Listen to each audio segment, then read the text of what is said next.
মাননীয় সভাপতি, আমাকে সুযোগ দেওয়ার জন্য আমি কৃতজ্ঞ আপনার প্রতি।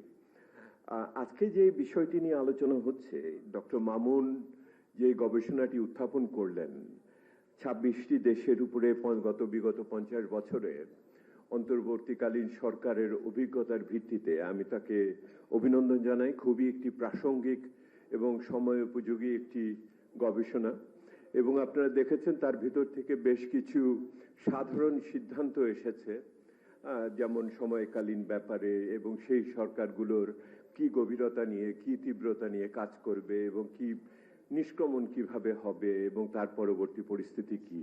খুবই একটি মূল্যবান গবেষণা। আমি আপনাদের সকলকে সময় নিয়ে এটিকে দেখার জন্য অনুরোধ করব। আমি আরো যত্ন নিয়ে এটা পড়ব এবং আমার সহকর্মীদের সাথে আলোচনা করব।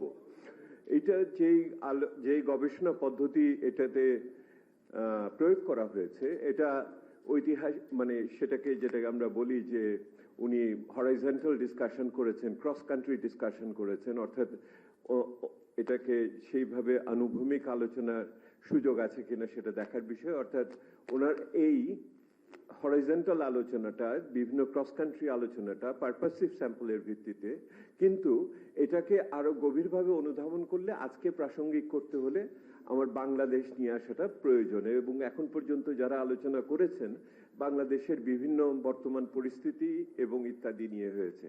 আমি আপনাদের নিশ্চিন্ত করতে চাই, আমি অর্থনীতির মতো একটা নিরস বিষয় নিয়ে এই মুহূর্তে আর আলোচনা করব না। কেউ কেউ করেছেন এবং ডক্টর মামুনও কিছু উল্লেখ করেছেন। আমি একটু ইতিহাসের দিকে ফিরে তাকিয়ে বাংলাদেশ থেকে কি কি শিক্ষা আমরা নিতে পারি এই অন্তর্বর্তীকালীন সরকারের ভিতর থেকে, সেটা আপনাদের সামনে 3-4টা বিষয়ে আমি খুব সংক্ষেপে উত্থাপন করতে চাই, যেগুলি আমার কাছের থেকে দেখার সৌভাগ্য বলেন দুর্ভাগ্য বলেন হয়েছিল। প্রথমত, একটি অন্তর্বর্তী সরকার বা একটি তত্ত্বাবধায়ক সরকার অন্তর্বর্তী সরকারের একটি রকম ফের। সাধারণ জেনেরিক টার্ম হলো অন্তর্বর্তী সরকার, আর কেয়ারটেকার সরকার তার একটি বিশেষ প্রকাশ। তো বাংলাদেশের ইতিহাসে আপনি যদি দেখেন এই সরকারের প্রয়োজনীয়তা কেন দেখা দিল, বাংলাদেশের ইতিহাসে আপনারা বলবেন দুর্বল রাজনৈতিক পরিস্থিতি, অর্থনৈতিক বিশৃঙ্খলা বা রাষ্ট্রীয় প্রতিষ্ঠানের দুর্বলতা, স্বাধীন আপনি নির্বাচন কমিশন ইত্যাদি না থাকার। আমি এগুলোর নিচে আপনাদের কাছে নিয়ে যাই। যখন কোনো রাজনীতিবিদ সাংবিধানিকভাবে শান্তিপূর্ণভাবে ক্ষমতা হস্তান্তরকে আটকে দিতে চায়, তখনই রাষ্ট্র ব্যবস্থা ভেঙে পড়ে, এবং তখনই রাষ্ট্র ব্যবস্থা ভেঙে পড়ে, তখনই একটি জরুরি ব্যবস্থার প্রয়োজন করে। এবং আপনারা যদি ফিরে দেখেন, প্রথম রাষ্ট্র ব্যবস্থার এইরকম ভঙ্গুর পরিস্থিতির সৃষ্টি হয় এরশাদ সাহেবের শেষের দিকে। আমরা 90-এর গণঅভ্যুত্থানে অংশগ্রহণ করেছি এবং সেই সময় আমার খুব কাছের থেকে দেখার সুযোগ হয়েছে কিভাবে সাংবিধানিকভাবে ধারাবাহিকতা রক্ষা করে এই ধাক্কাকে আমরা সামলাবো। আপনাদের মনে আছে কিভাবে আমরা যে কর্মসূচি তৈরি করা হয়েছিল সেই সময়, সেটা হলো, এবং আপনারা জানেন নাগরিক সমাজের পক্ষ থেকে এটা তৈরি করে পরবর্তীতে রাজনীতিবিদদের সাথে আলোচনার মাধ্যমে সেই সময় করা হয়েছিল। সেটার ভিতর আমি নামগুলো আর নিলাম না, সেই সমস্ত ব্যক্তিত্বদের, তাদের অনেকেই এখন পৃথিবীতে নেই। সেটা হলো যে উপরাষ্ট্রপতি পদত্যাগ করবেন, উপরাষ্ট্রপতির জায়গায় প্রধান বিচারপতিকে নিয়োগ দেওয়া হবে এবং তারপর রাষ্ট্রপতি পদত্যাগ করবেন এবং উপরাষ্ট্রপতি পদ হবেন। এইভাবেই জাস্টিস শাহাবুদ্দিন রাষ্ট্রপতি হয়েছিলেন। দেখেছেন, যখন আমি সাংবিধানিক সাধারণভাবে ক্ষমতা হস্তান্তরের যে সাংবিধানিক প্রক্রিয়া তাকে যদি বাধাগ্রস্ত করি তাহলে এটা হয়। এরপরে এটা হলো প্রথম তত্ত্বাবধায়ক না, আমাদের অন্তর্বর্তীকালীন সরকার কিভাবে এসেছিল। দ্বিতীয়, যদি আপনি লক্ষ্য করে দেখেন যে দুর্ভাগ্যজনক পরিস্থিতিকে পরবর্তীতে শেখ হাসিনা ব্যবহার করার চেষ্টা করেছেন, তার সাংবিধানিক ভাবে তত্ত্বাবধায়ক ব্যবস্থাকে উঠিয়ে দেওয়ার, সেই সময় আমরা সবাই মিলে রাজনৈতিকভাবে জাতীয়ভাবে ঐক্যমত্য করি অন্তর্বর্তীকালীন সরকারকে আমরা সংবিধানের ভিতরে অংশ করে দিব। করলাম, কিন্তু লক্ষ্য করে দেখেন, আপনাদের অনেকের মনেই হয়তো এই স্মৃতিটি কষ্ট সৃষ্টি করতে পারে। আমার মনে আছে আমার খুব একজন কাছের মানুষ ছিলেন, চলে গেছেন। বাংলাদেশের অর্থনৈতিক ইতিহাসকে যিনি খুবই জীবৎকালে লিখে গেছেন, ব্যারিস্টার মওদুদ আহমেদ।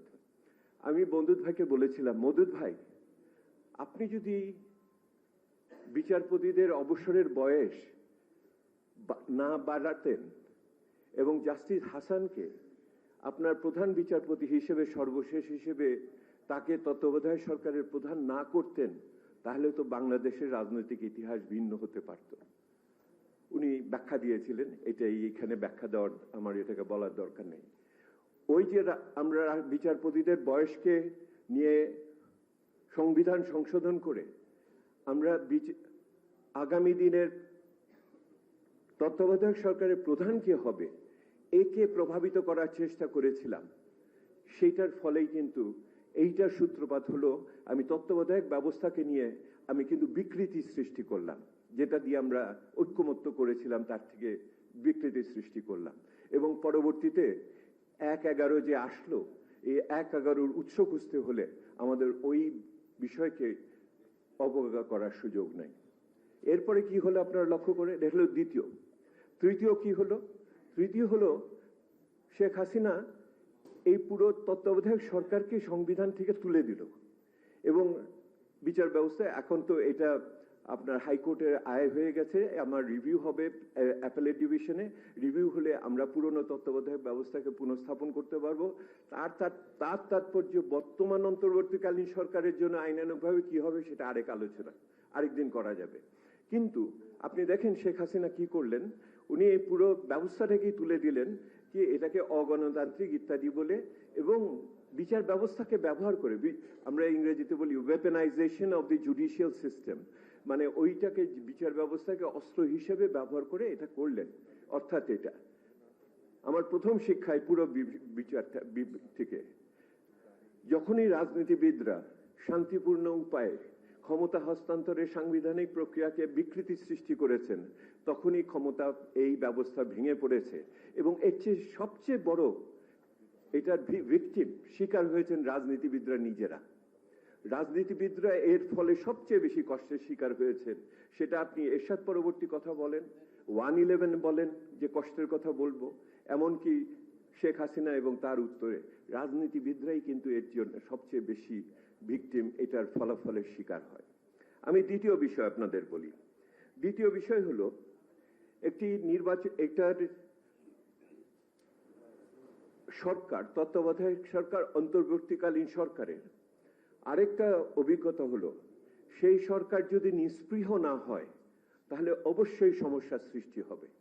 অর্থাৎ এই তো সরকারের পরবর্তী সরকার যে আসবে নির্বাচনের ভিতর দিয়ে, সেই নির্বাচনের ফলাফল সম্বন্ধে তিনি যদি নিস্পৃহ না হন, তার যদি কিছু যায় না আসে, তাহলেই সমস্যা হবে।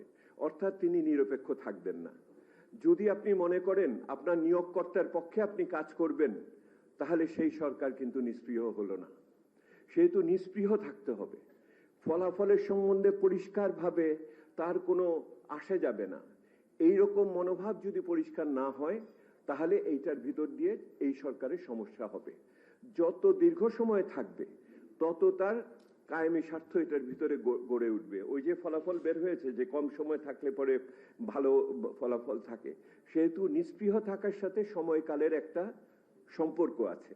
যদি বেশি সময় থাকেন তাহলে আপনার স্বার্থ সৃষ্টি হয়, ওই তখন স্বার্থ রক্ষা করার জন্য আপনি আরো দীর্ঘ সময় থাকতে চান। সেহেতু আমি আবার বলছি, নিস্পৃহতা আরেকটা বড় অভিজ্ঞতা আমাদের এটার ভিতরে এসছে। তৃতীয় আরেকটা বিষয় আমি বলি, আমাদের দেশে যেহেতু চলমান রাজনীতির ভিতর দিয়ে আমাদের অনেক সংস্কারের আকাঙ্ক্ষা পূরণ হয় না, তখন যখন অন্তর্বর্তীকালীন সরকার আসে, তখন আমরা মনে করি এর ভিতর দিয়ে অনেক কিছু করে ফেলবো। আমি আপনাদের পুরনো অভিজ্ঞতা থেকে বলছি, তথাকথিত 1/11 অভিজ্ঞতার ভিতর থেকে এবং বর্তমানের অভিজ্ঞতা থেকে, আমার পিসিমা একটা কথাও শিখিয়েছেন, যতখানি খেতে পারবে অতখানি কামড় দিও, যেটুকু চাবাতে পারবে না অত কিছু মুখে নিও না। সেহেতু you bite as much as you can chew, যতখানি চাবাতে পারবে অতখানি কামড় দিবে। সেহেতু এটার সাথে কিন্তু আপনি কতখানি সংস্কার করতে পারবেন এবং কতখানি সংস্কার সেই রকম ভাবে নিষ্পৃহভাবে এই সময়কালের ভিতরে শেষ করতে পারবেন সেইটা মনে রেখেন। সংস্কার চলমান প্রক্রিয়া হিসেবে অনেক সংস্কার অসম্পূর্ণ থাকবে, অনেক সরকার পরের সরকার করবে, এইটার ভিতরে আপনাকে মেনে নিয়ে আগামীতে ধারাবাহিকতার ভিতরে থাকতে হবে। এইটা যদি আমি না করি তাহলে সংস্কার সংস্কার বলে আমি আবার বিভিন্ন অসংস্কারী কাজের ভিতরে যুক্ত হয়ে যেতে পারি। এইটার একটা বড় বিষয় রয়ে গেছে। এটা আমার একটা বড় অভিজ্ঞতার অংশ হিসেবে আমি আপনাদের বলি। আমি একজন মানে সংস্কারবাদী শব্দটা আবার কিন্তু একটু বাজারে ফিরে এসেছে, তাই না?